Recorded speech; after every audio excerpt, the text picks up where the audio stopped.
तो खुद से लड़ रहे हैं या फिर किसी और से लड़ रहे हैं आगे बढ़ने के लिए? तो let's do a quick comparison. देखिए, फॉरएवर के जो एक्चुअल बिजनेस है वो ये है। फॉरएवर का एक्चुअल बिजनेस ये है जो अभी आपके सामने है। अगर आप फॉरएवर ऑलरेडी 2CC वगैरह कर चुके हैं, कुछ थोड़ा टाइम हो गया, तो आप सभी को पता होगा ये क्या चीज़ है। ये फॉरएवर के कुछ जेन्युइन प्रोडक्ट्स। ठीक है, आगे चलते हैं। चलो, अब मैं बताता हूँ how I clear up my all doubts. जितने भी डाउट्स एक इंसान के सामने आते हैं ना, कि यार मैं फॉरएवर करूँ क्या नहीं करूँ, फॉरएवर क्यों करूँ, नेटवर्क मार्केटिंग क्यों करूँ, और भी तो बहुत सारे बिजनेस हैं जो मैं कर सकता हूँ या फिर कर सकती हूँ। बट कैसे मेरा सारे जो डाउट्स हैं वो क्लियर हुए, वो मैं इस सेशन में आपको बताने वाला। चलो, let's jump into the session. पहला कंपैरिजन जो हम करते हैं, ये क्या है आपके सामने? एक मिठाई की दुकान है, ठीक है। मेरे शॉप के जस्ट पास एक मिठाई की शॉप है, ठीक है। मैं कुछ नहीं किया, मैं जाके उसके पास बैठा।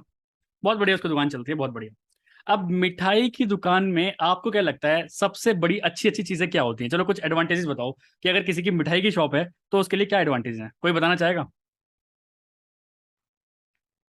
प्योरिटी। प्योरिटी, चलिए। और? हर फेस्टिवल में डिमांड होगा उसका। हर फेस्टिवल में डिमांड होगा, ओके। और?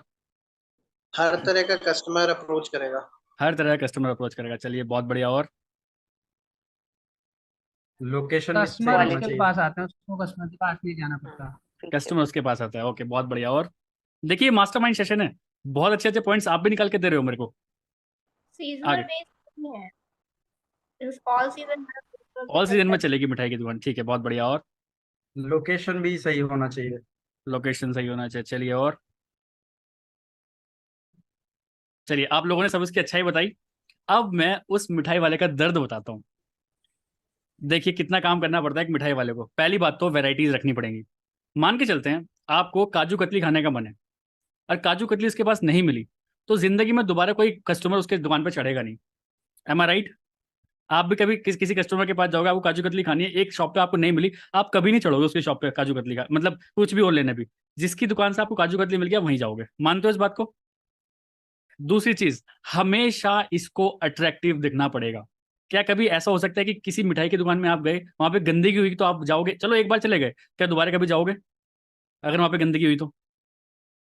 तीसरी चीज, इतना मैन पावर लगता है ना इन सब चीज को बनाने में, हालत खराब हो जाती है। हमेशा पीछे भट्टी पे दूध का मावा निकल रहा होता है, कहीं कुछ खोया निकल रहा होता है, कुछ मतलब एटलीस्ट एक छोटी सी मिठाई की शॉप में भी 8 से 10 वर्कर चाहिए हमें।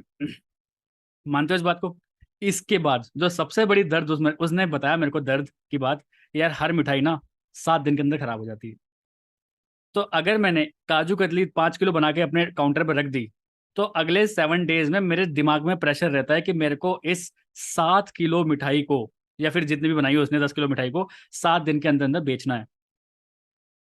एम आई राइट?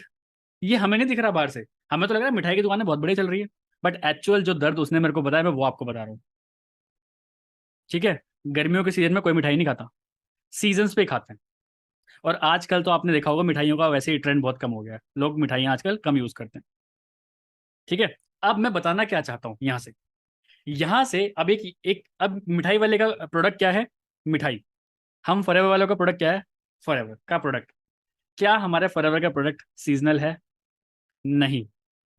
क्या हमें कोई मैन पावर की जरूरत है इसको बनाने में? नहीं। इसमें और क्या क्या प्रॉब्लम्स है? क्या हमें हमेशा अट्रैक्टिव दिखने की जरूरत है? नहीं। जो फॉरएवर कर रही है खुद से कर रही है। क्या हमें ऑल टाइम अवेलेबल रहना पड़ेगा शॉप पे? नहीं। जब मैंने इस मिठाई वाले बिजनेस को अपने फॉरएवर से बिजनेस से कंपेयर किया, तो मुझे इतनी अच्छी पॉजिटिव वाइब्स आई कि हमें फॉरएवर ही करना चाहिए।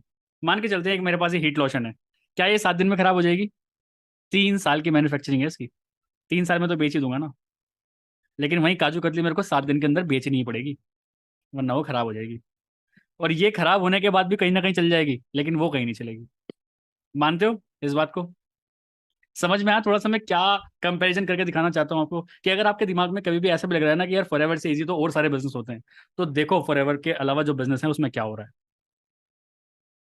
ठीक है, दूसरी चीज, अगर यहाँ पे आपकी मिठाई की दुकान, आपने मान के चलिए एक लोकेशन में मिठाई की दुकान खोली, आपकी मिठाई हर बार बनाते हो, बिकती नहीं है, क्या करोगे, किससे कहोगे?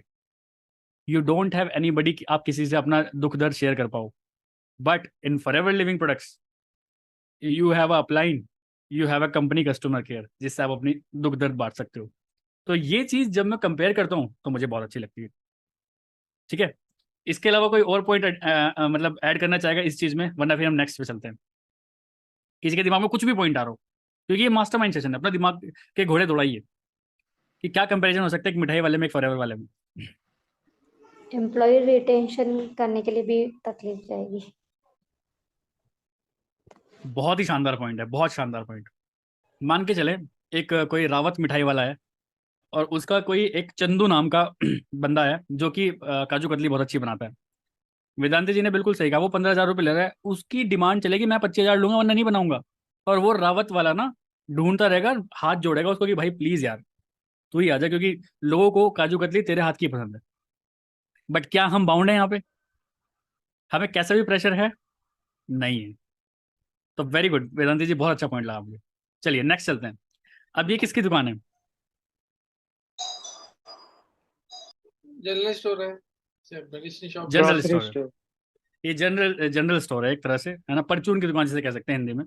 ठीक है, अब देखिए यहाँ पे जो प्रोडक्ट्स है ना वो हर एक वैरायटी के हिसाब से रखे हैं। नीचे हॉर्लिक्स रखे हैं, ये बड़े लोग नहीं पी सकते, बट हमारा एलोवेरा हर कोई पी सकता है।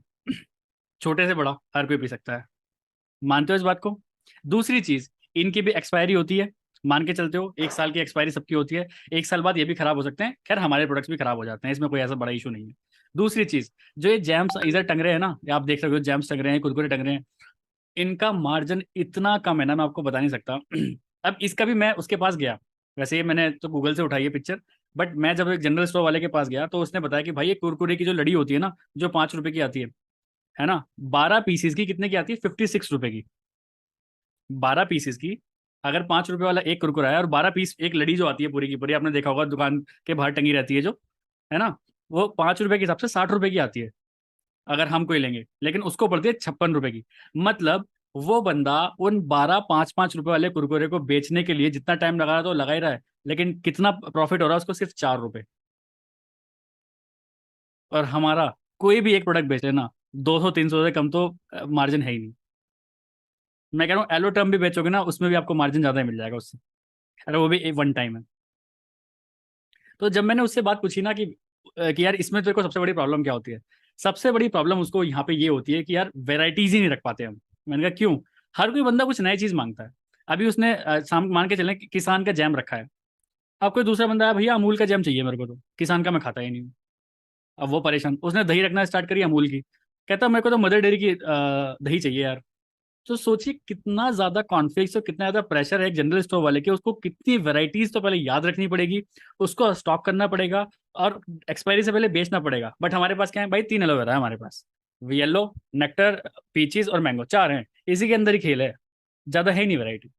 हनी सिर्फ एक है, यही लेना पड़ेगा वरना इसके अलावा कुछ नहीं है। डिफरेंस देखो, प्रेशर कहाँ है? एक हनी तो बेचना है, और उसके पास अगर उसने हनी रख लिया और डाबर का भी रखेगा, पतंजलि का भी रखेगा, इसका भी रखेगा, फिर भी कस्टमर कह रहा है, फिर भी कस्टमर कोई ऐसी कंपनी आके बोल देगा जो उसके पास होगा ही नहीं, तो सोचो कितना दिल टूटता होगा उसका। ये जो मैं आपको बातें बता रहा हूँ ना, ये एक्चुअल उन शॉपकीपर्स की एक्चुअल बातें हैं, जो मैंने उनसे आके पूछा कि मैंने कहा बढ़िया चल रहा है वो सब ठीक है, इसकी डार्क रियलिटी बता मेरे को। डार्क रियलिटी उन्होंने बताई ये चीज़ें। तो इट्स नॉट ईजी कि इतनी सारी वैरायटीज रख पाना एक छोटे से जनरल स्टोर पे, क्योंकि हर कोई कुछ और मांगता है। अब जैसे मान के चलते हैं इसी फोटो में नीचे आप हॉर्लिक्स देख रहे होंगे, अब एक सर्फिर आएगा मेरे को तो बॉर्नविटा चाहिए, ये बंदा चलो बॉर्नविटा रख लेगा। एक सर्फिर आएगा मेरे को तो और कुछ चाहिए, सैरेलैक चाहिए मेरे को तो, या फिर मेरे को तो बूस्ट चाहिए। तो वैरायटीज बहुत सारी रख पाना is impossible for a general store. यहीं पे ही हमारे पास क्या है, म्यूट कर लीजिए, यहीं पे हमारे पास क्या है कि हमारे पास कुछ ही वैरायटीज हैं, हमें उसी में खेलना है, और पूरी पूरी मार्केटिंग प्लान और पूरा प्रोडक्ट हमारा उसी में घूम रहा है। तो प्रेशर लेने की बात नहीं है कि यार ये भी लेना है, ये भी लेना है, ये भी लेना है, कुछ सिलेक्टेड प्रोडक्ट्स हैं यही काम आते हैं और उसी को हम कर रहे हैं। ठीक है, have you got the point इसका?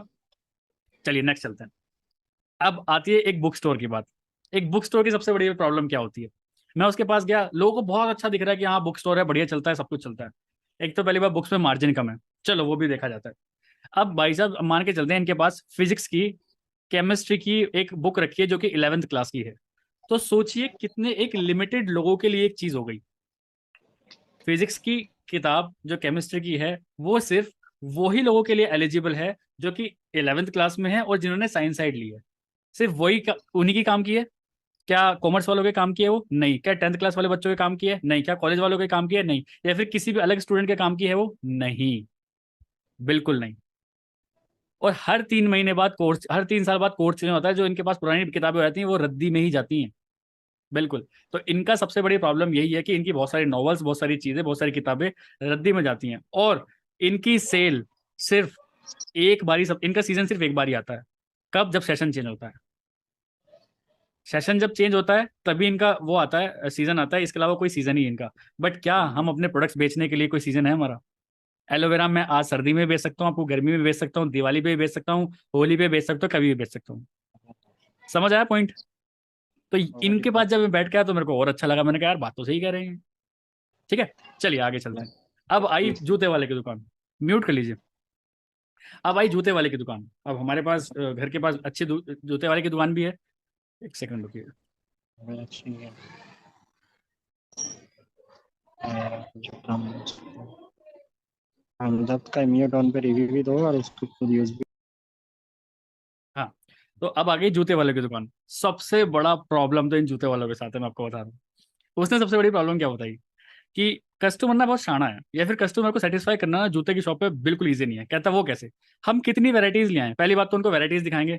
हमने 20 जोड़ी उनको शूज दिखाए, तो उसको एक शू वो पसंद आएगा, हाँ जी ये बिल्कुल सही है, ठीक है। अब बात पता कहाँ फंसेगी? साइज की। 10 number, 5 number, 6 number, 8 number, 9 number. वो कहता भाई शुभम भाई मेरा इतना दिमाग खराब हो जाता है ना कि जिसको कोई जूता पसंद आया तो उसका साइज नहीं है, जिसको साइज मिल गया उसको वो कलर नहीं मिल रहा जो उसको चाहिए। हम चाहे सारे कलर ले आए लेकिन कुछ ना कुछ प्रॉब्लम रहती ही रहती है। तो भले ही दूर से बूट्स वाले के जो शोरूम है तो वो चमकते धमकते दिखते हैं, बट और इनका मार्जिन अच्छा होता है, नो डाउट मार्जिन बहुत अच्छा खींचते हैं। लेकिन सबसे बड़ी प्रॉब्लम यही होती है कस्टमर को कस्टमर सेटिस्फाई नहीं हो पाता। यार 8 नंबर का पहनूं, 9 नंबर का पहनूं, 7 नंबर का पहनूं, 10 नंबर का पहनूं, 11 नंबर का पहनूं। बट क्या एलोवेरा जेल पीने में या हनी पीने में हमें किसी नंबर की जरूरत है? एक 50 साल का आदमी, एक 50 किलो का आदमी भी हनी पी सकता है, एक 100 किलो का आदमी भी हनी पी सकता है। जिसका पैर का नंबर 10 हो, 8 हो, 5 हो, कोई मतलब नहीं है। हर कोई कंज्यूम कर सकता है। यहाँ चीज देख के मुझे और ज्यादा कॉन्फिडेंस आया कि नहीं यार, हमारा बिजनेस फिर भी बहुत ईजी है एज कम्पेयर टू इन जूते वालों से। Have you got the answer? चलिए मैं वो चीजें बता रहा हूँ जो एक्चुअल उन्होंने मेरे को बताई कि यार प्रॉब्लम ये है भाई। लोगों को दिखता है बहुत मजा आ रहा है, लेकिन एक्चुअल क्या है ये। चलिए आगे चलते हैं। अब भाई बैग की शॉप। सबसे ज्यादा लेडीज जो दिमाग खराब करते हैं ना वो बैग चूज करने में करती हैं, मैं बता रहा हूँ। कलर ही पसंद नहीं आएगा उन्हें, किसी का डिजाइन सही नहीं, किसी की चैन सही नहीं, किसी की कुछ सही नहीं, किसी की कुछ सही नहीं। वो एक्चुअल मेरे को ऐसे ही बता रहा था कि यार लेडी, नो डाउट मार्जिन अच्छा होता है, मार्जिन बढ़िया खींच लेते हैं लेडीज से ये। लेकिन इनको लेडीजों को कन्विंस करना कोई आसान काम नहीं है। पहली बात तो कलर, फिर जो मटेरियल है इसका वो, फिर चैन कहाँ पे है, फिर चैन कितनी चाहिए, 2 चैन नहीं चाहिए मेरे को, एक ही चैन चाहिए। जिसको 3 चैन चाहिए उसको 4 चैन नहीं चाहिए, ये भी प्रॉब्लम। फिर कलर मैच, ये मेरी उस सैंडल से मैच करेगी कि नहीं, या फिर ये इससे मैच करेगी कि नहीं। तो इस टाइप की उन्होंने जो मुझे प्रॉब्लम्स बताई ना, तो जैसे ही मैंने इन चीज़ों को अपने एफएलपी से कंपेयर किया, मेरे को लगा यार हमारी तो कैसी भी प्रॉब्लम ही नहीं है। हमारे सामने कोई लड़की काली हो, गोरी हो, हरी हो, पीली हो, मोटी हो, काली हो, हनी तो पी सकती है ना, एलोवेरा जेल तो पी सकती है ना, नेक्टर तो पी सकती है ना। कितना ईजी हो गया सोचिए। हमें इतनी वैरायटीज रखने की जरूरत ही नहीं है, इतना दिमाग खराब करने की जरूरत ही नहीं है। एक ही चीज पे कन्विक्शन कर लोगे ना, हम कुछ प्रोडक्ट्स वगैरह पकड़ लें और उन्हीं पे कन्विक्शन अगर बना लें, ज्यादा लफड़ा पालने की जरूरत नहीं है। बट इन सब में बहुत लफड़ा है, मैं आपको बता रहा हूँ। ठीक है, ये मैं कुछ अपने बिल्कुल पर्सनल एक्सपीरियंसेस आपको बता रहा हूँ, बिल्कुल जो ग्राउंड रियलिटी के एक्सपीरियंसेस हैं वो मैं आपको बता रहा हूँ। आगे चलते हैं। अब एक सैलून वाला, आपको क्या लगता है सैलून वाले की सबसे बड़ी प्रॉब्लम क्या होगी? चलो आप बताइए, कोई बताना चाहेगा सैलून वाले की सबसे बड़ी प्रॉब्लम क्या होगी? दिख तो अच्छा रहा है कि बहुत बढ़िया है सब, ये सब चीजें, लेकिन प्रॉब्लम क्या होगी? एक कस्टमर में टाइम भी काफी लगता है। बहुत एम्प्लॉयज बढ़िया। भी बहुत अच्छे सारे स्टाफ चाहिए। चाहिए, और एम्प्लॉय मतलब स्टाफ को आना भी चाहिए वैसा हेयर कट देना। मतलब एक्सपीरियंस नहीं हुआ तो कस्टमर सेटिस्फाइड नहीं होगा। बिल्कुल। Customer trending trending hair style चलती रहती है उनके लिए। न्यू न्यू एम्प्लॉय वो चाहिए दिखाने के लिए, करने के लिए। बिल्कुल बिल्कुल और इसको रेट्स एरिया के एक अकॉर्डिंगली चीज फिक्स होती है करने पड़ते हैं। कि जिससे बिल्कुल आप बाल कटवाते हैं, आप चाहते हैं कि वही बंदा बाल कटाए, हर बारी नए बंदे से बाल कटवाना नहीं चाहेंगे, तो उसमें भी बड़ी बिल्कुल दिक्कत होती है। Exactly point. ये जो एक शफकर ने बोला और इन्होंने बोला, सब 2 पॉइंट उसने मेन बोले। तो सबसे बड़ी बात है, जो बंदा एक बार बाल किसी से कटवा के चला गया और वो अगली बार उसको बंदा नहीं मिला, वो बाल नहीं कटवाएगा। दूसरी चीज, ये दिखता तो बहुत अच्छा है बट इनको बहुत साफ सफाई रखनी पड़ती है यहाँ पे, मैं आपको बता रहा हूँ। आप किसी ऐसे सैलून में कभी नहीं जाओगे जहाँ पे गंदगी रहती है या फिर इसके टूल्स अच्छे नहीं होते हैं। इनको बहुत अपना खर्चा करना पड़ता है, प्लस मैन पावर बहुत लगती है यहाँ पे। और सबसे इंपॉर्टेंट चीज, एक एक इंसान पे, जो शफकत ने बोला, एक एक इंसान पे बहुत ज्यादा टाइम लगता है। मान के चल कोई हेयर कट करने आ गया, कम से कम आधा घंटा चाहिए, 30 मिनट चाहिए चाहिए उसको। और 30 मिनट्स में हम शायद 5 लोगों को ज्वाइन भी करा सकते हैं। वो 30 मिनट्स में सिर्फ 200 रुपये कमा रहा है बाल कटा के, और वो भी मेन ओनर नहीं काट रहा, वो कोई और काट रहा है। जो मेन ओनर को 200 रुपये मिलने वाले हैं उसमें से कुछ परसेंटेज उसका भी है। इलेक्ट्रिसिटी जा रही है, वो सब जा रही है, वो तो सब जा ही रही है, वो अलग जाए, अलग बात है। बट हम अगर इसी बिजनेस को अपनी चीज में सोच के देखें, अब मैंने इसको कैसे कंपेयर किया। मैं एक हफ्ता पहले, मतलब 1 महीने पहले, सॉरी, बाल कटा रहा था तो मैं ऐसे फोन में लगा हुआ था ऐसे, और वो पीछे मेरे बाल काट रहा था पूरा। तो अप्रोक्स 30 मिनट ही लग गए। और सही बता रहा हूँ, उस 30 मिनट में मैंने एक प्रोस्पेक्टिंग क्लोज कर दी थी। वहां से मेरे दिमाग में ये आ रहा है, यार मैंने 30 मिनट्स में एक प्रोस्पेक्टिंग क्लोज कर दी, और ये बंदा 30 मिनट से मेरे बाल ही काट रहा है। और कमीशन सोचो, ये मैं इसको 200 रुपये दूंगा, मेरे को क्या आ रहा है, क्या आने वाला है। तो कंपेरिजन देखो यहाँ पे। तो इससे भी जब मैंने कंपेयर किया ना, यहाँ से भी मुझे बहुत अच्छा लगा कि यार हमारा बिजनेस ही बहुत बढ़िया है। क्योंकि 30 मिनट्स कौन लगाएगा, और इतना मैन पावर कौन रखेगा। क्या हमें फॉरएवर में रहने के लिए किसी मैन पावर की जरूरत है? क्या किसी ने अपना असिस्टेंट रख रखा है? क्या किसी को नहीं। कुछ कोई किसी के पास कोई एडिटर है? आगे जब आप बड़ा खेलोगे तो आप रख सकते हो, बट अभी किसी के पास कोई जरूरत है? किसी को 2CG कराने के लिए कोई आपको एडिटर की कोई मैन पावर की जरूरत है? किसी को भी प्रोडक्ट देने के लिए मैन पावर की जरूरत है? प्रोडक्ट भी खुद बना बनाया मिल रहा है आपको, तो मार्केटिंग ही तो करनी है। तो ये चीज़ मुझे बहुत अच्छी लगी, जिसकी वजह से मैं इस बिजनेस को लेकर और कन्विक्टेड हुआ। अब आई कपड़े की बात।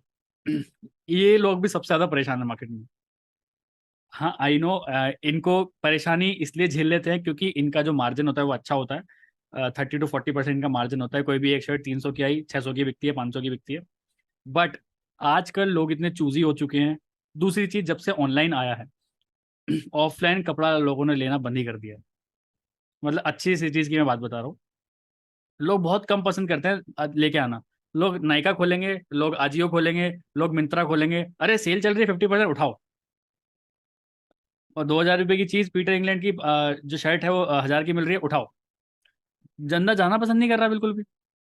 और दूसरी चीज़, आजकल ऑनलाइन की वजह से कैसे परेशान हो गए हैं। लोग एक आता है, आजियो में कोई सेल चल रही होगी, बंदा स्क्रीनशॉट खींचेगा, भाई साहब मुझे ये वाली शर्ट चाहिए। अब इस बंदे ने चाहे 1,000 शर्ट रख रखी हो, लेकिन उसको यही शर्ट चाहिए जो वो फोटो खींच के लाया। अगर मिली तो ठीक, नहीं तो जय कहीं नहीं। तो वो कह रहा, मेरे पास दिन में 70 to 80% लोग ऐसे ही आते हैं जो ऑनलाइन से फोटो खींच के लाते हैं। ऑनलाइन में उल्टे सीधे वहाँ पैसे लिखे होते हैं, वो हमसे एग्जैक्ट हमसे चीज़ मांगते हैं, और इससे भी सस्ती कहते हैं। अगर बाई चांस मैच भी कर गई तो वो कहते हैं ऑनलाइन ही मिल रही है 500 की, तो आप 550 की क्यों दे रहे हो। तो वो वैसे भी नहीं लेते हैं। तो बहुत एक तगड़ा, एक ये कह सकते हैं, एक बहुत अच्छा कंपटीशन आ गया है मार्केट में अभी, जब से ऑनलाइन आया है, कि लोग अपने कपड़े भी नहीं बेच पा रहे हैं। बट सोचिए, यही हमसे कंपैरिजन करें तो पहले प्रॉब्लम होती थी फॉरएवर में कि फॉरएवर के प्रोडक्ट सस्ते दिखते थे फ्लिपकार्ट अमेजन पे, बट अभी देखिए एमआरपी पे दिखते हैं पूरे। अगर फ्लिपकार्ट अमेजन पे बाई चांस किसी ने गलत तरीके से प्रोडक्ट्स डाल भी रखे हैं ना, तो वो भी हमें एमआरपी पे मिलते हैं पूरे। तो प्रोडक्ट हमारे पास ही सस्ता है। तो सोचिए कस्टमर बेस किसका ज़्यादा बढ़ना चाहिए, हमारा कि उनका। तो जब मैंने कंपेयर किया कि यार, इसको कहते हैं ना भसड़, कि एक अब इसमें भी एक्सेल, अब साइज की भी बड़ी ये प्रॉब्लम है। यहाँ पे एक्सेल, किसी के एम आता है, किसी के एक्सेल आता है, किसी के डबल एक्सेल आता है, किसी के एल आता है। क्या इसमें कोई एक्सेल एक्सेल डबल एक्सेल कुछ है? या फिर RG+ की अगर मैं बात करूँ, इसमें कुछ एक्सेल डबल एक्सेल है? छोटे से बड़ा बच्चा हर कोई पी सकता है। तो इस तरह की जो सिरदर्दी है ना, सिरदर्दी का बिजनेस ही नहीं है, अगर बिजनेस किसी को करना आ गया तो ऐसे में अपना कन्विक्शन बढ़ाता हूँ ये सारी चीज़ें देख के। चलिए आगे चलते हैं। अब आगे मेडिसिन की बात। मेडिसिन में कोई बताना चाहेगा? ये एक मेडिकल स्टोर वाले को क्या प्रॉब्लम है? वैरायटी बहुत ज्यादा है। होने के बाद बहुत एक्सपायरी होने के बाद यूज नहीं कर सकते उसको। चलिए और, वैरायटी बहुत ज्यादा है इसके अंदर, चलिए और भी डिस्काउंट भी देना पड़ता है इसके ऊपर इन लोगों को। कंपटीशन बहुत ज्यादा है क्योंकि केमिक शॉप बहुत ज्यादा एरिया में खुली होती है, तो जो डिस्काउंट देता है लोग वहीं पे जाते हैं। बिल्कुल यहाँ भी बहुत से एम्प्लॉयज रखने पड़ते हैं, अकेले नहीं चला जा सकता। बिल्कुल। तो यही सारी चीज़ें जैसे बताया। सबसे बड़ी प्रॉब्लम जो एक किसी मेरे केमिस्ट शॉप वाले ने बताई, यार हम तो स्टॉक रखते रखते परेशान हो गए, या तो हम तो वैराइटीज रखते रखते परेशान हो गए। मतलब दिन में वो कम से कम 500 दवाइयों की नेम लिखते हैं कि जो उनके पास नहीं है, कस्टमर ने आके उनसे मांगी। सॉल्ट प्रॉपर नहीं मिलता उनको, प्रॉपर एक चीज़ तो। कमीशन मार्जिन, नो मार्जिन बढ़िया है, प्रॉफिट बहुत बढ़िया रहता है। एक एक्सपायर हो गया तो खराब। तीसरी, कंपटीशन सबसे ज्यादा है इस बिजनेस में। आप हर एक गली में 2 मेडिकल स्टोर देख लोगे, हर एक गली में 2 मेडिकल स्टोर। लेकिन मेडिकल स्टोर किसका चल रहा है? जिसको डॉक्टर प्रेस्क्राइब करता है, वही वहां चले जाना। बाकी सब खाली बैठे हैं, मैं आपको बता रहा हूँ। वो सिर्फ वैराइटीज पूरी कर रहे हैं, या फिर कुछ वैराइटीज लेके बैठ गए कि बिका तो ठीक, वरना कोई बात नहीं। तो ये सारे प्रॉब्लम है एज कम्पेयर टू, अगर हमारे मैन पावर रखनी पड़ती है मेडिकल स्टोर में, हमारे पास हमें कोई मैन पावर रखने की जरूरत नहीं है। और लोग हमें भी ऐसा डॉक्टर की तरह ट्रीट कर सकते हैं। जैसे हमारी टीम में एक सीपी मीना है, लोग उसको मैसेज करते हैं, हाय डॉक्टर, मेरे को ये प्रॉब्लम है, आपके पास कोई सॉल्यूशन है क्या? सोचिए, इन्हीं प्रोडक्ट्स को यूज कर करके। तो यहाँ पे इस सारी भसड़ से देखना ना, कितनी वैरायटी रखी है, इनके नाम याद करते फिर कॉस्वेट, जीएम, फलाना, पैरासीटामोल, ये सब चीजें। हमें क्या याद रखने हैं? मुश्किल से 20 प्रोडक्ट के नाम याद रखने हैं बस। और यहीं कंपेरिजन करें इनसे, तो कितना डिफरेंस आप खुद सोच के देखिए। तो मैंने ये सब चीज़ें खुद जाके एनालाइज करी हैं, खुद ज़्यादा एक्सपीरियंस करिए, तभी मैं आपको ये सारी चीज़ें बता पा रहा हूँ कि हमारा बिजनेस बहुत आसान है। किसी आइसक्रीम पार्लर में अगर बात करें, सबसे बड़ी प्रॉब्लम क्या है? चलो बढ़िया तो है, अच्छा दिख रहा है, सब कुछ है, बट प्रॉब्लम क्या है? खराब होने का डर ज्यादा रहता है, क्योंकि रेफ्रिजरेशन की ज्यादा रिक्वायरमेंट है। पहला ही पॉइंट उसने बोला, उसने पहले ही एक पॉइंट बोला, सबसे बड़ी बात, भाई अगर 2 दिन लाइट नहीं आई ना, तो लाख रुपए का माल जीरो हो जाएगा बिल्कुल। सोचिए कितना रिस्की गेम है। 2 दिन लाइट नहीं आई, बल्कि एक दिन, गर्मी इतनी हो रखी है, एक दिन लाइट नहीं आई, रेफ्रिजरेटर बंद हो गया ना, तो ऐसी स्मेल आने लग जाती है रेफ्रिजरेटर से, सारी 1 मिनट में खराब, मतलब एक दिन में खराब हो जाती हैं सारी की सारी। बट क्या हमारे इस प्रोडक्ट को रेफ्रिजरेटर की जरूरत है? इसे गर्मी में रख लो, सर्दी में रख लो, कैसे भी रख लो, ये बिल्कुल खराब नहीं होगा। और ये जो आइसक्रीम्स होती है ना, ये 7 से 8 दिन के अंदर खराब हो जाती है, अगर ये टाइम पे नहीं बिकी तो सोचिए एक आइसक्रीम पार्लर वाले के ऊपर कितना प्रेशर रहता हो कि भाई मेरे को कैसे भी करके एक डेट से ब्रांड को बेचना है, बेचना ही है एनी हाउ, क्योंकि नहीं बेचा ना तो रिस्क है, प्रॉपर लॉस है मेरा, प्रॉपर लॉस। बिक गया तो ठीक है, नहीं हुआ तो। दूसरी चीज सीजनल है। क्या सर्दियों में कोई आइसक्रीम खाता है? होते हैं कुछ खुराफाती लोग, 5% लोग खाते हैं, बट 95% लोग नहीं खाते हैं, गर्मियों में ही खाते हैं। बट क्या हम अपना RG+ कुछ ऐसा है क्या कि सर्दियों में ही यूज करेंगे या फिर गर्मियों में यूज करेंगे, फिर कभी भी यूज कर सकते हैं? कभी भी यूज कर सकते हैं। इसलिए मुझे ये चीज देख के और अच्छा लगा कि मैंने कहा नहीं यार, we are in a right business. Car की बात करते हैं, चलो कार का या फिर ऑटोमोबाइल का कोई भी एक शोरूम होता है, उसकी सबसे बड़ी प्रॉब्लम क्या होती है? रेंट बहुत हाई होता है क्या, और स्टाफ भी बहुत, सैलरी अच्छी देनी पड़ती है, उसे रखना पड़ता है। 2 चीज तो आपने बहुत अच्छी बोली। एक तो सच में कोई भी इतना इजी नहीं है, पहली बात तो कोई ऐसी ऑटोमोबाइल शॉप खोलना, ठीक है। दूसरी चीज, स्टाफ तो हैवी रखना ही पड़ेगा, स्टाफ हर तरह का रखना पड़ेगा आपको। एक तो सेल्स वाला रखना पड़ेगा जो पढ़ा लिखा लगे, एक कुछ मैकेनिक्स आपको रखने पड़ेंगे। उसके बाद भी आजकल लोगों का झुकाव हो गया है सेकेंड हैंड कार पे। मुझे खुद ओनर्स ने बताया कि आजकल लोग नई कार लेते हुए डरते हैं, वो सोचते हैं कि पुरानी कोई सेकेंड हैंड कार मिल जाए। तो सबसे बड़ा लॉस अभी, हमारे घर के आसपास भी मारुति का शोरूम खुला था, टाटा का, दोनों बंद हो गए। क्यों? सेल ही नहीं निकल रही भाई, आइटम ही नहीं बिक रहा। और आदमी ये भी सोचता है कि यार अगर मुझे कोई गाड़ी लेनी है तो किसी बड़े शहर से जाके लेते हैं, दिल्ली से, हरियाणा से लेते हैं लोग, छोटे शहर से लेना ही पसंद नहीं करते, पता नहीं क्यों। तो ऐसी भी चीज़ें हो रही हैं। बट क्या ये सोच के चलिए कि क्या इतना बड़ा स्पेस लेने की ज़रूरत है हमारे फॉरएवर लिविंग प्रोडक्ट्स में? क्या हमें ऐसे एम्प्लॉयज़ रखने की ज़रूरत है हमारे फॉरएवर लिविंग प्रोडक्ट्स में? फॉरएवर ने तो ऑलरेडी वो सब काम करके दे दिया है। फॉरएवर ने हमें अपना डिस्ट्रीब्यूटर बना के लोगों के सामने खड़ा कर दिया। इससे आसान बिजनेस क्या होगा? आप खुद सोच के देखिए ना, कि अगर आप इस एक जो सामने गैरेज आपको दिख रहा है, इसके मालिक होते हैं, काम नहीं चल रहा होता, क्या करते हैं आप? फ्रस्ट्रेटेड रेंट हो चुकी रेंट जा रहा होगा 5 लाख रुपए महीना, कहाँ से लाओगे 5 लाख रुपए महीना? 5 लाख रुपए महीना और 2 लाख रुपए पूरी सैलरी जा रही होगी सबकी। और और एक 1 लाख रुपए का ये जा रहा होगा, इलेक्ट्रिसिटी बिल जा रहा होगा। ओवर से बहुत पड़ते हैं, इलेक्ट्रिसिटी हो गई, पानी, बिजली, सब कुछ चलता है इसमें। तो सोचे 10 लाख रुपए डेट में जा रहा है, अगर 2 गाड़ी भी नहीं बिक रही तो फिर इंसान अपना शरीर पकड़ के बैठेगा ना। बट क्या इस टाइप का प्रेशर हमारे यहाँ कुछ है? मान के चलो किसी ने आज तुलसी जी भी कर ली, तो क्या उसे किसी बात का डर है कि कंपनी मेरे पीछे भाग रही है, प्रोडक्ट्स मेरे खराब होने वाले हैं, या फिर कोई मेरे साथ ज्वाइन नहीं करेगा, लोग मेरे को पकड़ लेंगे, फला कुछ कुछ भी, क्या मेरा रेंट जा रहा है, मैंने फॉरएवर से कुछ प्रोडक्ट्स ले लिए तो मेरा रेंट जा रहा है, मेरी इलेक्ट्रिसिटी जा रही है, मुझे एम्प्लॉय का खर्चा देना है, कुछ कुछ खर्चा है? कुछ भी खर्चा नहीं है। 30,000 में इतना जबरदस्त बिजनेस एक फॉरएवर कंपनी आपको दे रही है निकाल के। ठीक है, तो मैं अपना दिमाग ऐसे चीजों में लगा के, नेगेटिविटी मेरे को भी आती है ना, ऐसा कोई बिजनेस नहीं है जिसमें नेगेटिविटी ना आती हो, फॉरएवर में कुछ ना कुछ लूप होल्स होंगे, बट मैं अपने उन लूप होल्स को या फिर दूसरे बिजनेस को कंपेयर करके दूसरे बिजनेस के लूप होल्स पे अपनी फॉरएवर की पॉजिटिविटी लगा के देखता हूँ, सो दैट मेरे को क्लियर विजन दिखता है कि नहीं यार, I am doing a right thing. ठीक है, पार्लर वाले, चलो पार्लर में सबसे बड़ी प्रॉब्लम क्या होगी, चलो बताइए, जो ब्यूटी पार्लर्स होते हैं। कस्टमर सेटिस्फेक्शन बिल्कुल, वही सेम जो जेंट्स के पार्लर में है, वही लेडीज के पार्लर में है। जेंट्स के पार्लर में फिर भी कम दिक्कत है। हाँ, तो हमने जेंट्स लेडीज 30 इसमें तो और भी ज्यादा टाइम लगेगा। बहुत इसमें और इन्वेस्टमेंट लगती है। बहुत इन्वेस्टमेंट लगेगी, और आपको स्किल्ड एकदम तगड़े इंसान चाहिए कि वो आईब्रो बना रहा है ना, वो ढंग से बनाए, क्योंकि आईब्रो एक बार कट गई तो आपका पूरा पार्लर डूब सकता है। मानते हो कि नहीं? क्योंकि एक किसी लड़की की अगर आईब्रो कट गई तो सोचिए उसके लिए एक भूचाल आ जाएगा वहां पे। तो कितने और उससे स्किल्ड हमें बोल वर्कर दिया चाहिए। किसी को यहाँ से मत जा रहा तो कोई दोबारा जाएगा नहीं वहाँ पे। दोबारा जाएगा नहीं।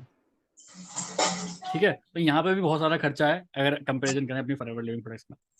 चलिए अभी चलते हैं जूस वाले की दुकान पे। सबसे बड़ी प्रॉब्लम पता है जूस वाले ने मेरे को क्या बोली, जो कि मेरे को दिल को छू गई। कह रहा भाई जूस में मार्जिन बहुत बढ़िया, सब कुछ बहुत बढ़िया है, बट सबसे बड़ी प्रॉब्लम पता है जूस की दुकान में क्या है, कि अगर 2 दिन भी दुकान बंद हो गई तो जितना मटेरियल लग के सारा खराब हो जाएगा। जितने भी संतरे, अनार, मौसम्बी, जो चीजें मैंने रख रखी है अंदर, 2 दिन भी अगर दुकान बंद हो गई ना, बंद रह गई, मैं बंद नहीं कर सकता, मेरा सारा आइटम खराब हो जाएगा, चाहे वो रेफ्रिजरेटर में ही क्यों ना रखा हो। सोचे इस बात की उसने बातें बताई। दूसरी चीज, लोगों को तरह तरह की वैरायटी चाहिए, यार ये अच्छा नहीं लग रहा, वो अच्छा नहीं लग रहा, ये अच्छा नहीं लग रहा, वो अच्छा नहीं लग रहा, बट सबसे बड़ी प्रॉब्लम फिर भी यहाँ पे यही है कि आप 2 दिन भी अपनी दुकान बंद करके नहीं देख सकते। और दूसरी चीज, एक जूस बनाने वाला भी होता है, सबको किसी एक पर्सन का ही जूस पसंद आता है, वो चला गया तो क्या होगा। बट यहीं अगर हम कंपैरिजन करें, मैं कह रहा हूँ 2 दिन क्या, आप 10 दिन काम मत करो फॉरएवर में। क्या आपका कुछ खर्चा हो रहा है, या फिर क्या आपकी कुछ दिक्कत हो रही है, या फिर क्या आपका प्रोडक्ट खराब हो रहा है? अगर 10 दिन क्या, 1 महीना भी काम नहीं करते हो तो क्या कोई आपको कुछ कह रहा है यहाँ पे? You are free, but these type of business आपको फ्री नहीं करते हैं बिल्कुल। ठीक है, नेक्स्ट चलते हैं। अब एक इलेक्ट्रॉनिक्स वाले की शॉप, मेरी भी इलेक्ट्रिकल की शॉप है। सबसे बड़ी प्रॉब्लम पता है क्या होती है? ये पंखे आपको दिख तो रहे हैं, ठीक है, 100-150 रुपये पंखे बच भी जाते हैं, बट इनकी सबसे बड़ी दिक्कत पता है क्या आती है? गारंटी मार लेती है इनकी। इनकी 2 साल की गारंटी है, और एक पंखा कोई ढंग की कंपनी का भी अगर हो, और साल में एक बार जरूर खराब होता है। अब वो जो रिप्लेसमेंट का चक्कर होता है ना, वो बहुत खराब होता है। आपने अपने घरों में देखा होगा, कुछ एलईडी बल्ब्स आते हैं, वो 1 साल की गारंटी आती है जिनकी, कुछ कुछ एलईडी बल्ब्स होते हैं, आपको देखा होगा, 1 साल की गारंटी होती है उनकी, 1 साल के अंदर खराब हो गया, अब दुकानदार बेचारा बदलता फिर रहा है। तीसरी चीज सबसे बड़ी बात है, वेराइटीज रखनी पड़ती हैं दबा के। अब सामने इंडक्शन या फिर फैन देख रहे होंगे, कोई हेवल्स कंपनी का मांग रहा है, कोई ओरिएंट का मांग रहा है, कोई खैतान का मांग रहा है, कोई क्रॉम्पटन का मांग रहा है, कोई किसी ब्रांड का मांग रहा है। तो यहाँ पे भी बहुत सारे ब्रांड्स हमें रखने पड़ते हैं किसी भी एक इलेक्ट्रॉनिक्स वाले को अपना बिजनेस चलाने के लिए। बट हमारे पास अगर हनी एक है तो एक ही है बस। भैया ये हमारे पास वैरायटीज नहीं है, लेकिन जितनी तो वैरायटीज बता रहे, सबसे अच्छा हनी हमारा ही है। हमें लोगों को सिर्फ ये डिस्कस करना है। तो सोचिए कितना आसान बिजनेस हो गया। रिप्लेसमेंट कुछ है ही नहीं, क्योंकि गारंटी नहीं है कुछ। इनकी गारंटी है, आदमी मतलब बदलता बदलता परेशान हो जाएगा। तो इस टाइप की चीज़ें लोगों ने मेरे को बताई, इवन तो मैं भी जब फील करता हूँ तो मेरे को लगता है कि नहीं यार, फॉरएवर फिर भी बहुत आसान है as compare to these businesses. Jewellery वाले, क्या प्रॉब्लम होगी सबसे बड़ी ज्वेलरी वालों की? सीजनल है तो ये शादियों में ज्यादा दिखता है, त्योहार पे ज्यादा चलिए दिखता है, चलिए, जैसे कम दिखता है। बिल्कुल बट स्टाफ रखना पड़ता है, पूरे साल रखना पड़ता है, और बिल्कुल जो भी खर्चे ओवर पूरे साल को बेयर करने पड़ते हैं। बिल्कुल। सर सबसे रेट भी बढ़िया ऊपर नीचे होते रहता है, तो रेट ऊपर उसके नीचे हो वजह तो बिल्कुल। और बताइए, सबसे मेन पॉइंट रह गया जो उसने मेरे को बताया, माथा पकड़ गया यार, सबसे बड़ी प्रॉब्लम तो ये है। और सर कुछ भी डिजाइन के ऊपर भी डिपेंड करता है कि डिजाइन बहुत रखनी पड़ती है। ज्यादा कर रहे हैं आजकल। सर इसमें कुछ लोग ऐसा भी करते हैं जैसे उनके घर में कुछ ओकेजन रहता है तो ले जाते हैं और फिर वापस लाके भी दे देते हैं कि हाँ उनको नहीं चाहिए। हम्म नहीं सर, गोल्ड इतना महंगा हो गया ना, सब गोल्ड नहीं लेते, सब आर्टिफिशियल पे फोकस कर रहे हैं, मैचिंग लेते हैं कपड़े का। ये देखो ये नहीं ज्वेलर, बात। ये देखो ज्वेलर की वाइफ बोली एकदम, उनको पता है ये सब चीजें। हाँ सर, वो लोग खुद फोकस करते हैं क्योंकि ना मैचिंग लेना चाहते हैं ना, गोल्ड फिर लेना नहीं चाहते एक ही डिजाइन बिल्कुल एक ही कलर। बिल्कुल बिल्कुल बिल्कुल। लेकिन सबसे बड़ी प्रॉब्लम पता है, ये सारी चीज उसने बताई, सबसे बड़ी प्रॉब्लम पता है उसने क्या बताई? भाई अगर चोरी हो गया तो क्या होगा? सबसे बड़ी प्रॉब्लम उसने मेरे को ये बताई कि रोज दुकान पे जब ताला ला के घर जाते हैं, सुबह आके ना 10 बार माथा चूमता है कि बस मेरी तिजोरी में मेरा सोना रखा हो, ऐसा ना हो कि तिजोरी उड़ा दी किसी ने, क्योंकि ऐसा होता है, बहुत चोरियां होती हैं सोने चांदी की दुकानों पे। तो सबसे बड़ी प्रॉब्लम ये है। बट चुरा लो भाई, कहाँ ले जाओगे, काम ही आएगा तुम्हारे। लेकिन क्या इसको कोई चुराना चाहेगा? तो सोचिए कितने सिक्योर बिजनेस में हम हैं। कोई हमसे क्या चुरा सकता है? क्या कोई हमारी नॉलेज चुरा लेगा? नहीं। क्या कोई हमारा डाउनलाइन चुरा लेगा? नहीं। क्या हमारे कोई प्रोडक्ट चुरा लेगा? चुरा ले भाई, क्या कर लेगा ज्यादा ज्यादा। तो सोचिए, यहाँ से भी किसी भी तरह का लफड़ा ही नहीं है हमारे इस बिजनेस में, अगर इंसान ढंग से इस बिजनेस को करना चाहे तो। ठीक है। अब स्कूल की बात चले, कोई अगर आपके दिमाग में किसी का आता होगा यार स्कूल खोलते हैं, एक स्कूल में सबसे बड़ी प्रॉब्लम क्या होती है? स्कूल के सिर्फ आपने लैंड एक तो लेना गवर्नमेंट से कंसेशन रेट पे, फिर वो उसके नॉर्म्स को पूरे करना, फिर सारी जो भी लोकल गवर्नमेंट बॉडी के जो रूल्स है उसको थोड़ा दिक्कत होती है फॉलो करने में। फिर सब कर लिया, बच्चे नहीं आ रहे, रेपुटेशन नहीं बन रही आपकी स्कूलों की, तो बच्चे नहीं आएंगे। टीचर्स कैसे पढ़ा रहे हैं, सब पे डिपेंड करता है, बहुत सारी चीजें हैं। सबसे मेहनत का काम है स्कूल का काम करना, मैं आपको बता रहा हूँ। स्टार्टिंग के 10 साल, एटलीस्ट 10 साल के बाद ये मक्खन हो जाता है, लेकिन 10 साल से पहले पहले सबसे पहली बात, कम से कम 50 साल के तो डॉक्यूमेंट चाहिए एक स्कूल का रजिस्ट्रेशन कराने में भी। और हर एक डॉक्यूमेंट को साइन कराने के लिए भी आपको घूस देनी पड़ेगी। मेरे चाचा ने स्कूल खोला है, अब मेरे सामने ही खोला था उन्होंने। मैं आपको बता रहा हूँ, हर एक डॉक्यूमेंट पे ना खूब साइन होते थे। और जिनको कुछ करना पड़ता था, कुछ ना कुछ अंडर द टेबल जाता था उनको। वो बिना अंडर द टेबल के मानते, मतलब साइन ही नहीं करते थे। सोच के देखिए, तो कितना तगड़ा इन्वेस्टमेंट है एक स्कूल खोलने के। वैसे लैंड चाहिए, फिर ये आपको पूरी प्रॉपर्टी बनानी है, उसके बाद सारे डॉक्यूमेंट्स पूरे होने चाहिए, क्योंकि डॉक्यूमेंट्स अगर पूरे नहीं हुए ना आपके, स्कूल कभी भी बंद हो सकता है। तो सोचिए कितना एक रिस्की बिजनेस है स्टार्टिंग में करने में। पहली अब दूसरी बात इन्वेस्टमेंट सबसे बड़ी। और तीसरी बात, अगर बच्चे नहीं आए ना तो खून के आंसू रोने पड़ जाएंगे। और एक बट चीज ऐड करूंगा साथ में, आज की डेट में स्कूल खोले तो हाईटेक स्कूल होना चाहिए, ये नहीं कि बिल्कुल आपने वैसे ही खोल दिया तो ऐसे बड़े तो यार पड़ोस में खुला हुआ मैंने वहां जाएंगे। तो बिल्कुल बिल्कुल लेटेस्ट टेक्नोलॉजी होनी चाहिए इसके अंदर, उसमें बहुत ज्यादा बिल्कुल खर्च होता है। बिल्कुल बिल्कुल। तो ये सारी चीजें हैं, अगर कंपैरिजन करें, एक स्कूल जितना कमाता है ना, एक यहाँ पे फॉरएवर में एक मैनेजर, एक सीनियर मैनेजर, उसकी टीम अच्छी बनी हुई है, वो यहाँ पे आराम से कमा सकता है स्कूल जितना, और बिना किसी एफर्ट के। तो ये पावर लगती है मुझे फॉरएवर में एज कम्पेयर टू दिस। ठीक है, चलिए आगे चलते हैं। अब फर्नीचर वालों के लिए चलते हैं। फर्नीचर वालों को क्या प्रॉब्लम आती होगी? सीजनल प्रोडक्ट है ये भी, और एक फर्नीचर ले लिया तो 10 साल चल रहा है तो बार बार लोग लेते नहीं है। बिल्कुल। तो वही है, अपग्रेड करना हो तो लोग चेंज करते हैं, नहीं तो फिर नहीं करते हैं, फिर दूसरी हॉलो पे। चीज, एक तो सबसे बड़ी बात जो उसने मुझे बताई, सबसे बड़ी प्रॉब्लम, तो सबसे बड़ी प्रॉब्लम उसने ये बताई कि भाई साहब, एक तो ऑनलाइन ने ना लोगों का दिमाग खराब कर दिया है। ऑनलाइन ऐसे ऐसे मॉडल दिखाएंगे लोग लैपटॉप पे बना के, जो कि एक्चुअल में बनाना ही मुश्किल है, लेकिन वो लैपटॉप पे डिजाइन 3D डिजाइन करके दिखाए थे, मेरे को तो ऐसे ही चाहिए। अब लोगों को चाहिए वो। दूसरी चीज, एक बार किसी ने सोफा खरीद लिया, 10 साल से पहले वो चेंज नहीं कर रहा। ठीक है। तीसरी चीज, आजकल एक बहुत सारी चीजें वैसी भी आ गई हैं, वो फॉर्म वाली आ गई हैं आजकल चीजें, तो लकड़ी का लोग लेते नहीं आजकल, फॉर्म वाले मतलब धीरे से भी काम चला लेते हैं। तीसरी चीज, सबसे बड़ी चीज, डिजाइन। लोगों को डिजाइन ही पसंद नहीं आ रहे भाई। अब इस बंदे ने, मान के चलो किसी एक कोई शोरूम वाला है, इसने बना के रख दिए 8-10 सोफे बना के रख दिए, कोई डेमो के लिए भी चाहिए, बट वो अगर किसी को पसंद नहीं आई, ये क्या करेगा उनका? खुद सोच के देखिए। बट यही अगर कंपैरिजन करते हैं हमारे में, ऐसा कुछ है ही नहीं, कुछ बना के रखना ही नहीं, ऑलरेडी बना बनाया है ये। और जो बना बनाया है वही बिकेगा, क्योंकि इसके अलावा कुछ नहीं है। जो बना बनाया है उसको ही बेचना है, इसके अलावा कुछ है ही नहीं। तो इस तरह से जब मैं कंपैरिजन करता हूँ ना, यहाँ पे ये तो बड़ा रिस्की बिजनेस है फर्नीचर का बिजनेस। तो कोई चीज बना के रख दी अगर, तो उसको अगर वो मतलब आउट ऑफ द फैशन हो गई तो क्या करोगे? सर पकड़ के बैठ जाओगे आप। तो ऐसा भी नहीं है कि आपने चिप बना दिया उसको दोबारा आप रिपेयर करके रीच इसको कुछ बना पाओ, ऐसा भी नहीं कर सकते उसको, अब जो बन नहीं, गया वो। आप करोगे भी ना, उसमें पैसा लगेगा, हाँ, उसमें ही पैसा लगेगा ना, तो पैसा तो जा ही रहा है, आ कहाँ रहा है? तो ये सारी चीज़। दूसरी चीज़, इन्वेस्टमेंट बहुत तगड़ा लगता है इस फर्नीचर के बिजनेस में। ये सारा फर्नीचर खुद का खरीदना, मैन पावर, लाइटिंग्स, पूरा शोरूम बनाना, मतलब बहुत खर्चा है अगर एज कम्पेयर, क्योंकि लोगों ने मुझे एक्चुअली यही बताया। चलिए, एक पेट स्टोर अगर आप खोलोगे तो उसमें क्या दिक्कत होगी? पहले पता डॉक्टर की डिग्री चाहिए हमारे को, पेट जो होते हैं ना, और क्या बोलते हैं इसको, वेनेटरी, वेनेटरी हॉस्पिटल क्या होते हैं वो, डॉक्टर होने जरूरी है इसके नहीं लिए नहीं, तो। ऐसा नहीं होता, हाँ। ऐसा ज़रूरी नहीं है।